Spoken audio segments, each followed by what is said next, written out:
What happens when the hunter becomes the hunted? When the perfect plan meets the perfect trap? I thought I could outsmart wealth itself and learn that some games are rigged from the very beginning. I grew up in a house where the wallpaper peeled like old scabs, and the refrigerator always hummed louder than the voices inside it. My father was a factory worker, my mother a part-time nurse.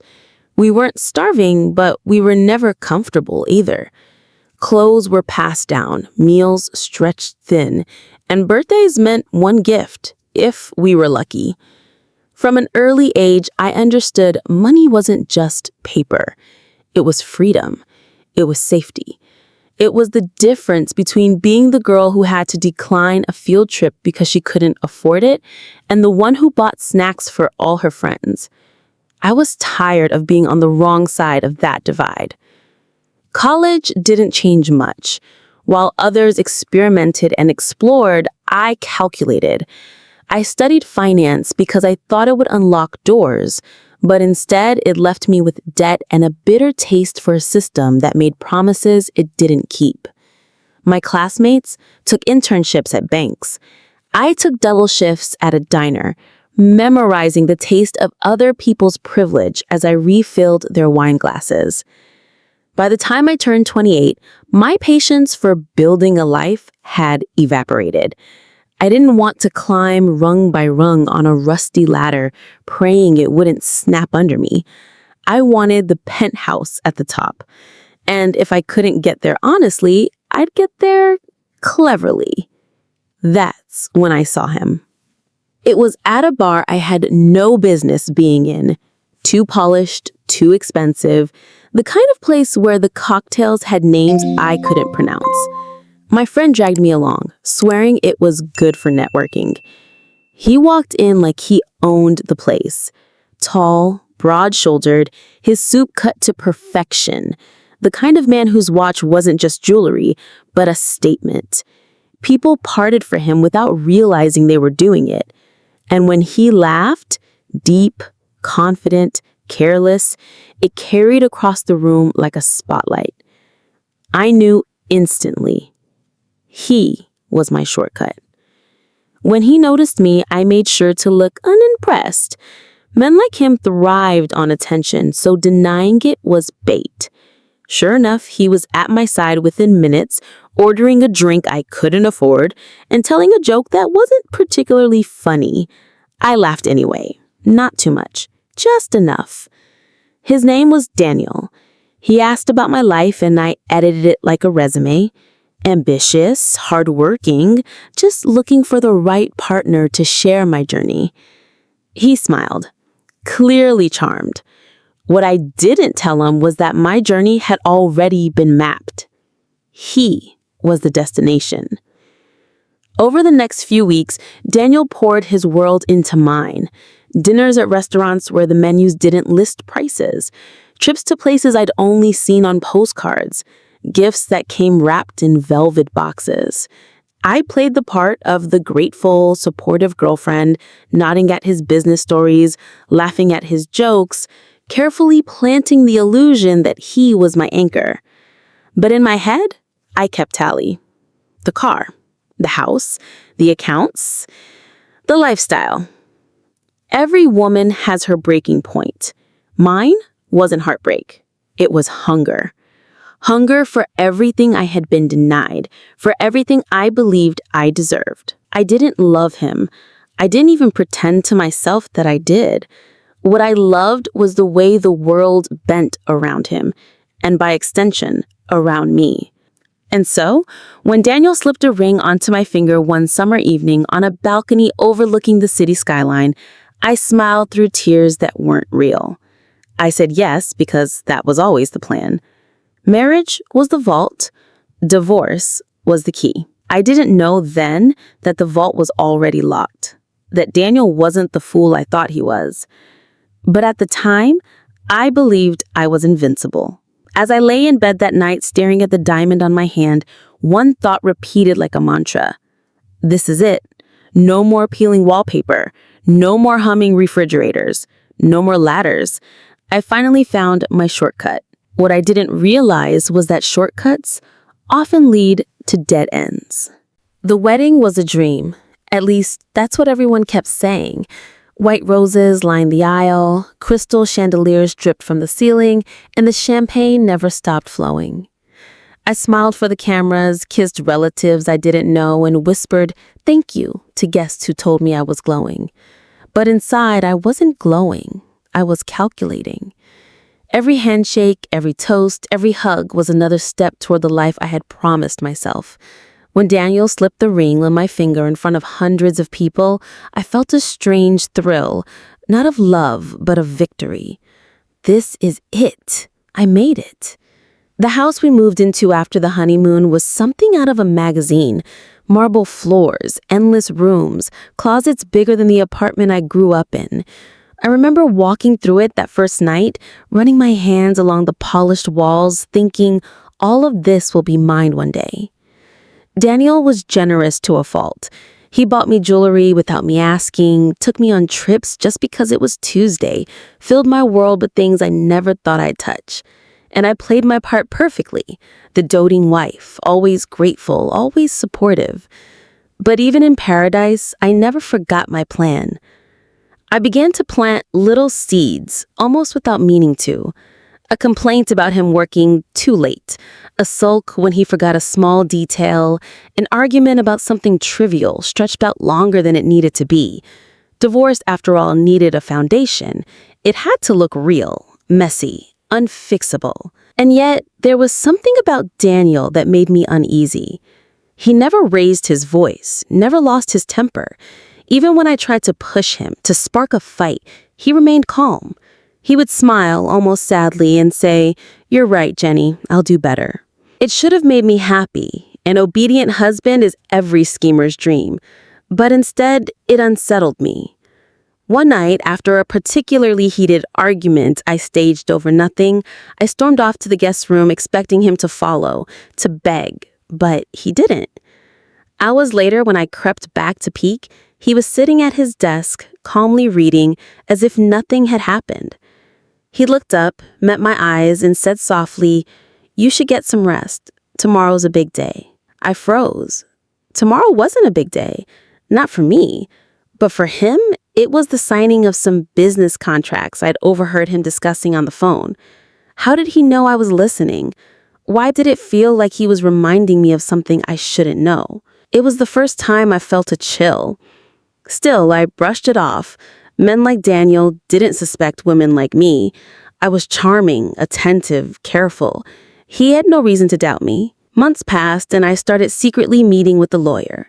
He assured me that because we lived in a community property state, I'd walk away with at least half. Half of the house, half of the cars, half of the money. My future was secure. I remember leaving his office one afternoon, practically dizzy with excitement. It was all going to work. My shortcut was almost complete. But that night, Daniel surprised me. We were having dinner, steak, wine, the usual luxury, when he looked across the table and said, "Jenny, have you ever thought about how fragile everything is? How quickly it can be lost?" I nearly choked on my wine. The way he said it, calm and steady, sent a jolt through me. I forced a laugh. "What do you mean?" He smiled faintly. "Just money, houses, things. They don't last forever. People think they do, but they don't. It's foolish to build your whole life around them." My fork trembled slightly as I set it down. For a second, I wondered if he knew, if he was trying to warn me. But then he changed the subject, asking about a dress I'd been eyeing at a boutique. The moment passed, but the unease lingered. That night, lying in our king-size bed, I stared at the ceiling and thought, does he know what I'm planning, or is he just being philosophical? The line between the two began to blur. Still, I pressed on. My plan was proofful, or so I believed. But every so often, I'd catch Daniel watching me, not with love, not even with suspicion, with something colder, something closer to patience. It was as if he was waiting for me to make my move. And the thought terrified me. By the second year of our marriage, I felt ready. I had played the part of the perfect wife long enough. The dinners, the smiles, the gentle touches in public, it had all been rehearsal for this moment. Now it was time to execute the plan. What I didn't realize was that shortcuts often lead to dead ends. I had been meeting with my lawyer in secret, feeding him bits of information. Daniel's business ventures, our assets, the accounts I knew about. Every time I left his office, I felt lighter, as if I was already halfway free. "Don't worry," my lawyer told me once, sliding a folder across the desk. "With his income, his properties, the state laws, you'll be set for life. Even conservatively, you'd walk away with at least 50 million. More if we push." 50 million. The number made my chest tighten. My entire childhood of scrimping and scraping, all the years of pretending to want less, I could erase it all with a single signature. At home, I started engineering cracks in the marriage. Nothing too obvious. Little arguments over his schedule, complaints about his workaholic habits, exaggerated sighs when he canceled dinner plans. I thought I was laying the groundwork for irreconcilable differences. But Daniel never fought back. He never slammed a door, never raised his voice. Instead, he looked at me with that same calm, patient smile that was starting to feel less like love and more like strategy. One evening, I finally snapped. I accused him of caring more about his businesses than about me, threw a glass of wine against the wall, and stormed off to the guest room.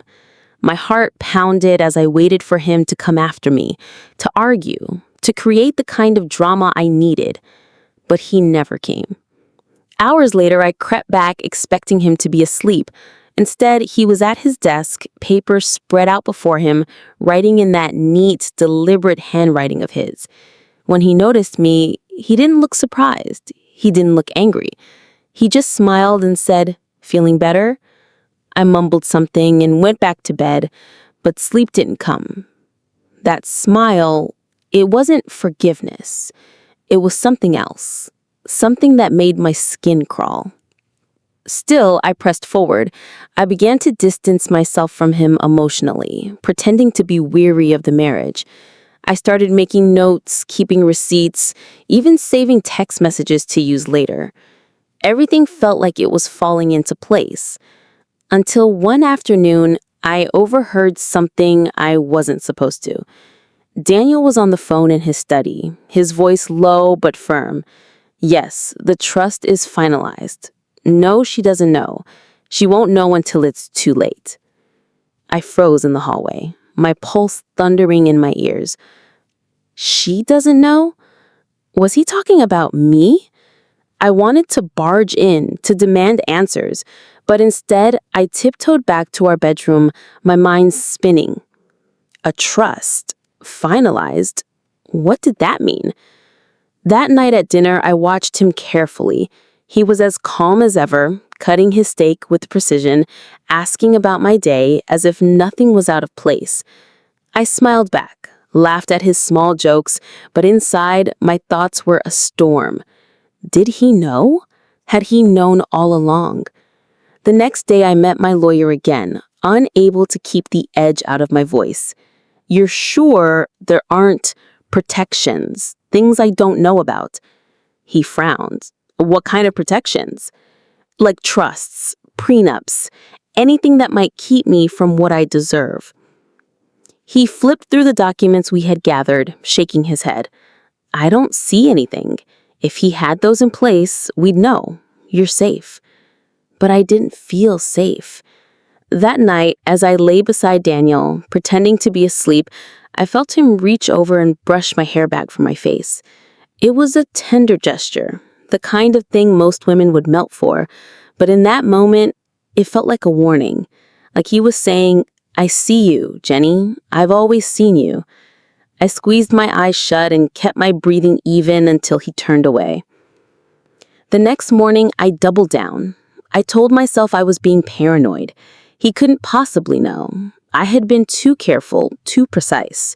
I was in control. But deep down, I couldn't shake the feeling that Daniel was letting me build my plan brick by brick, only so he could knock it all down when the time was right. And that thought kept me awake at night more than any of my lies ever did. The day I filed for divorce felt like victory. I remember walking out of my lawyer's office with papers in my purse and adrenaline buzzing in my veins. The city looked brighter, sharper. Every honk of a horn, every rush of footsteps on the sidewalk felt like music. I was finally doing it.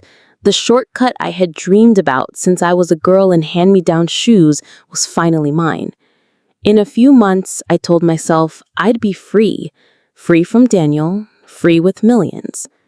That night at home, I acted normal. We ate dinner, we talked about nothing. I smiled when I had to, laughed when it seemed right. Inside, I was practically giddy, waiting for him to be served, waiting for the look on his face when he realized he'd lost. But when the papers arrived at his office a week later, he didn't rage, he didn't beg, he didn't even look surprised.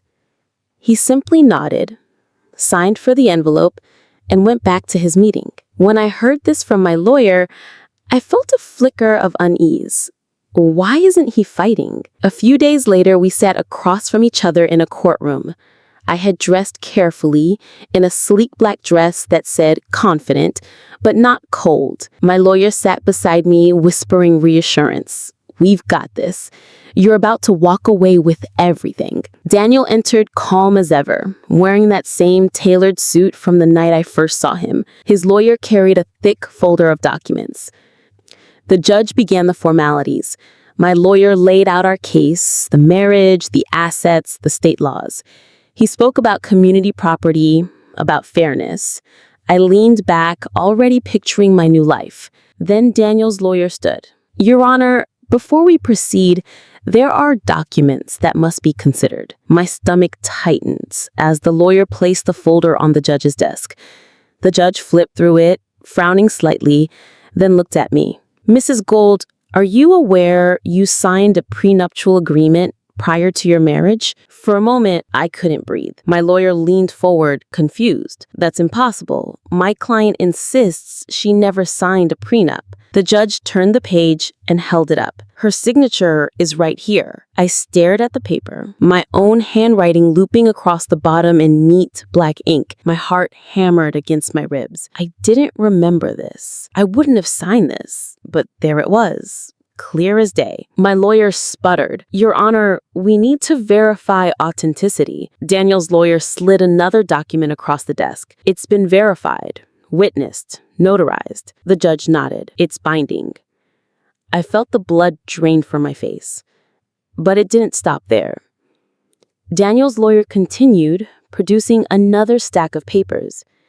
Additionally, Mr. Gold's primary assets are held in a separate living trust, established years before the marriage. Mrs. Gold has no legal claim to those funds or properties. A low murmur rippled through the courtroom. My lawyer looked pale. I looked at Daniel. He was watching me, calm and unreadable. When our eyes met, he gave me the faintest smile. And that's when I knew. He had known all along. The judge moved briskly, summarizing the facts: the prenup, the trust, the lack of joint ownership. My claims dissolved one by one. By the time it was over, I realized I wasn't walking away with 50 million. I wasn't walking away with 10 million. I was walking away with nothing. The gavel hit the desk. The case was closed. My lawyer sat back, defeated, mumbling about appeals, but I barely heard him. My ears were ringing, my vision blurred. I looked at Daniel one last time as he stood to leave. He buttoned his jacket, adjusted his cufflinks, and leaned slightly toward me as he passed. You should have read what you were signing, Jenny, he murmured. His voice was soft, but it cut deeper than a knife. And then he walked away, leaving me in the wreckage of my own scheme. That night, I sat alone in the apartment I had to vacate in 30 days. staring at the diamond rings still on my finger. My shortcut had led me straight into a trap. And I realized with a sick twist in my stomach, Daniel hadn't just beaten me. He had been waiting for me from the very beginning.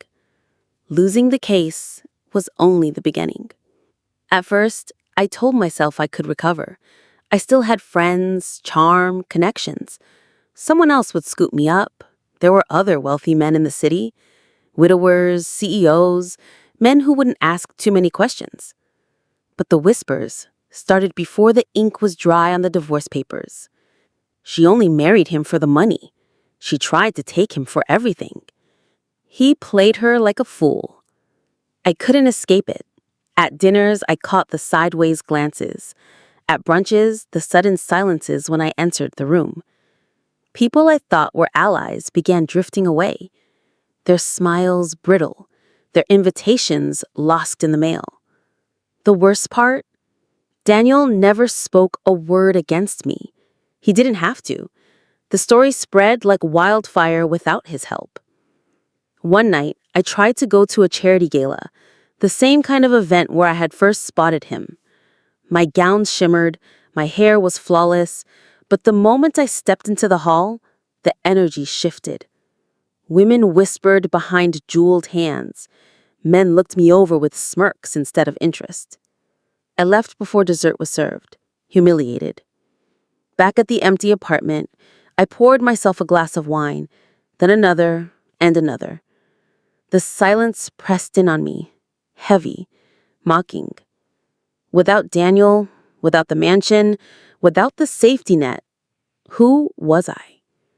I woke the next morning to the harsh light of reality. I had 30 days to vacate. The movers boxed up my things, and with every clang of tape and rustle of cardboard, I felt smaller, more exposed. I moved into a modest rental, 2 bedrooms, thin walls, neighbors who argued in the hallway. I told myself it was temporary, that I'd bounce back. But jobs didn't come. No rich suitors called. My friends stopped answering my messages. Even the women who used to envy me now looked at me with pity. And then the press found me. Jenny Gold, from mansion to motel, one headline sneered. Another called me the divorcee who gambled and lost. My face, once painted beside Daniel's as the picture of glamour, was now plastered across tabloids as a cautionary tale. I stopped leaving the apartment except for groceries. I wore sunglasses even at night, convinced strangers recognized me. My paranoia grew, sharper by the day. I started checking the locks 3-4 times before bed. Sometimes I thought I heard footsteps outside the door, lingering too long. And the phone calls began. At first, they were silent, just breathing on the other end. Then came the laughter, low, taunting, male but distorted, like someone playing a recording. I'd hang up, trembling, only for the phone to ring again minutes later. I changed numbers, the calls followed. One night I snapped. I shouted into the receiver, "Who is this? What do you want?" The voice chuckled softly. "I want you to remember, Jenny. That's all. I want you to remember what happens to people who try to cheat the game." And then the line went dead. I dropped the phone, my hands shaking so badly I could barely breathe. Was it Daniel? No, he wouldn't lower himself. But someone was watching me. Someone wanted me to suffer. Sleep became impossible. I'd lie awake, staring at the ceiling, replaying every choice I'd made. The hunger for shortcuts, the thrill of the chase, the moment I thought I'd won. Now I was the loser, trapped in a cage of my own making. One morning, I went to the bank to check my account. I knew it was dwindling, but I didn't expect to see the number so low. Rent, food, lawyer fees, it was all draining faster than I could manage. I stood there, staring at the screen, my pulse racing. And that's when I saw him, Daniel. He was across the lobby, speaking to a banker. He looked immaculate, of course. Navy suit, gold watch glinting under the lights. For a second, I thought about hiding, but my feet froze. He noticed me. His eyes lingered on mine. No anger, no gloating, just calm, measured pity. That was worse than anything else. He gave me a small nod, then turned back to his conversation, dismissing me as though I were nothing. And maybe I was.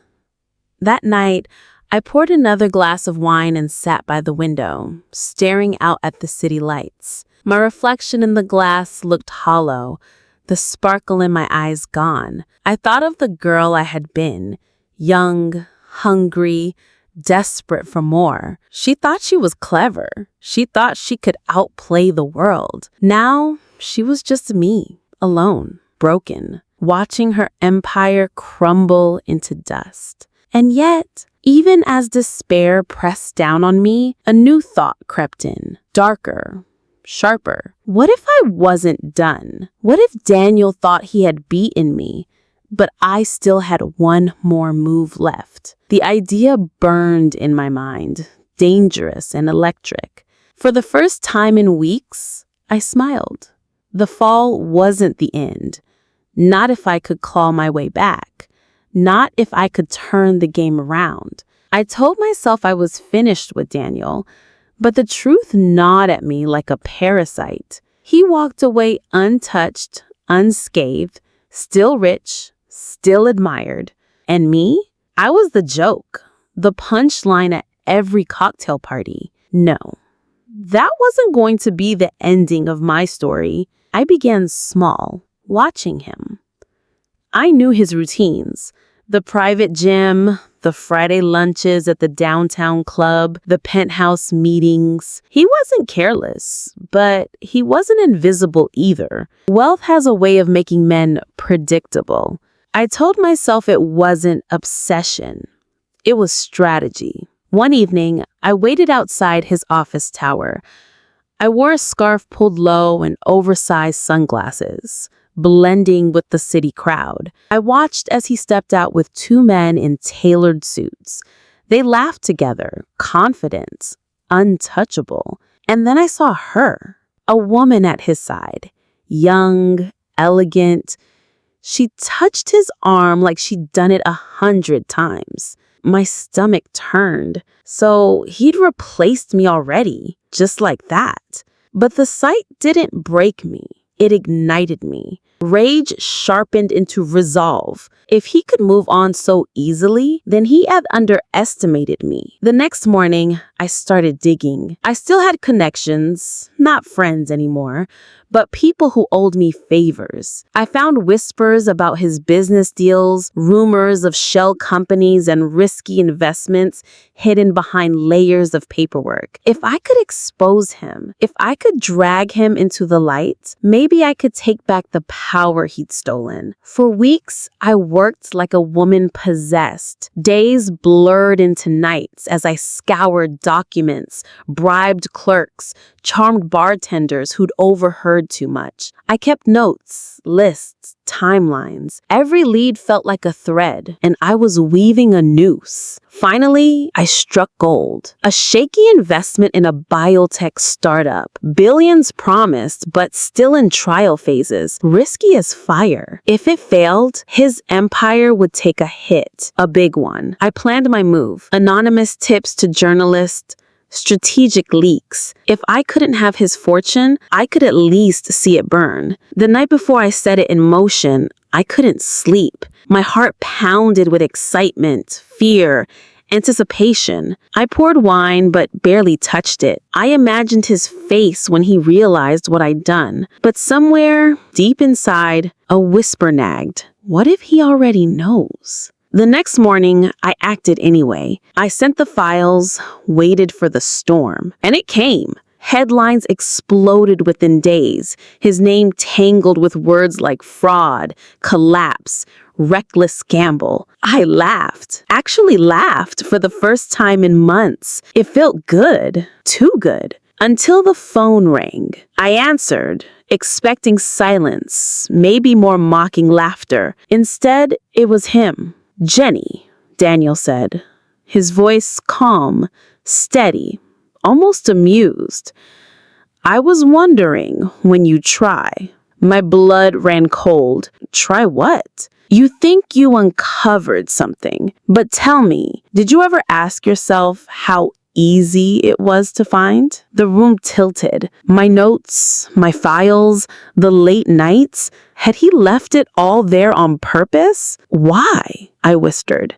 "Because, Jenny," he said softly, "you're still playing the wrong game. While you're chasing headlines, I'm already 3 moves ahead. That company, it's insured, protected. The leak you sent only damaged your own credibility." I couldn't breathe. He continued, voice low and measured, each word a dagger. "You wanted revenge, but all you've done is prove exactly who you are. Reckless, desperate, predictable." Tears stung my eyes, but I forced out, "You set me up. I gave you a choice. You could have walked away, built something real, but you wanted to win at any cost." And now, his pause stretched, heavy as stone. "Now you've lost more than money. You've lost yourself." The line went dead. I stood there, shaking, phone still pressed to my ear. The walls seemed to close in.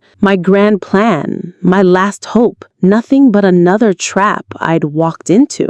And the cruelest part, he didn't even need to destroy me. I'd done it all myself. That night, I sat in the dark, staring at the city lights through the window. My reflection looked like a stranger's. Hollow eyes, trembling lips, the shadow of a woman who once thought she was clever enough to outsmart the world. Now, I knew the truth. Daniel never loved me. He never hated me. From the very beginning, I was just another calculation, another risk he'd already accounted for. The real game wasn't about money or power. It was about control, and he had it all along. For days after Daniel's phone call, I barely moved. I sat in the same chair by the window, staring at the skyline, replaying his words. "You've lost yourself." At first, I hated him for saying that. Then I realized he was right. I had built my life around shortcuts, around wanting more without earning it. I thought love was a tool, marriage a business deal, and people just stepping stones on my way up. And now I was left with nothing but the wreckage of my own choices. The whispers, the shame, the emptiness. All of it was my doing. One evening, I found myself digging through a dusty box of old journals I had kept in college. Back then, before the hunger for money consumed me, I used to write about dreams. Not mansions or designer handbags, but real dreams. Becoming a teacher, traveling to places I couldn't pronounce, falling in love with someone who saw me for who I was. Somewhere along the way, I had traded those dreams for greed. I cried that night. Deep, wrenching sobs that I didn't know I was still capable of. For the first time, I wasn't angry at Daniel. I wasn't even angry at the world. I was angry at myself. But strangely, it felt like a release. The next morning, I walked outside without the sunglasses, without the scarf. Just me, stripped of pretense. Nobody stopped me. Nobody cared. The world kept moving, and for once, I didn't mind. I took a part-time job at a bookstore down the street. It was small, quiet, and unglamorous. Customers came and went, asking about novels and cookbooks, and I helped them with a smile. For the first time in years, I felt useful. It wasn't wealth, it wasn't power, but it was real. Nights were still hard. Sometimes I'd wake in a cold sweat, convinced the phone would ring again, that mocking voice reminding me of my failures. But instead of reaching for wine, I reached for my journal. I wrote about the customers I met, about the books I shelved, about the woman I wanted to become. Slowly, painfully, I began to hope. One afternoon, while walking home, I passed by a park where children were playing. Their laughter filled the air, light and unburdened. I sat on a bench and just listened. my heart aching. And then I smiled. I realized I didn't need Daniel's fortune. I didn't need the parties or the jewels. What I needed was something money could never buy.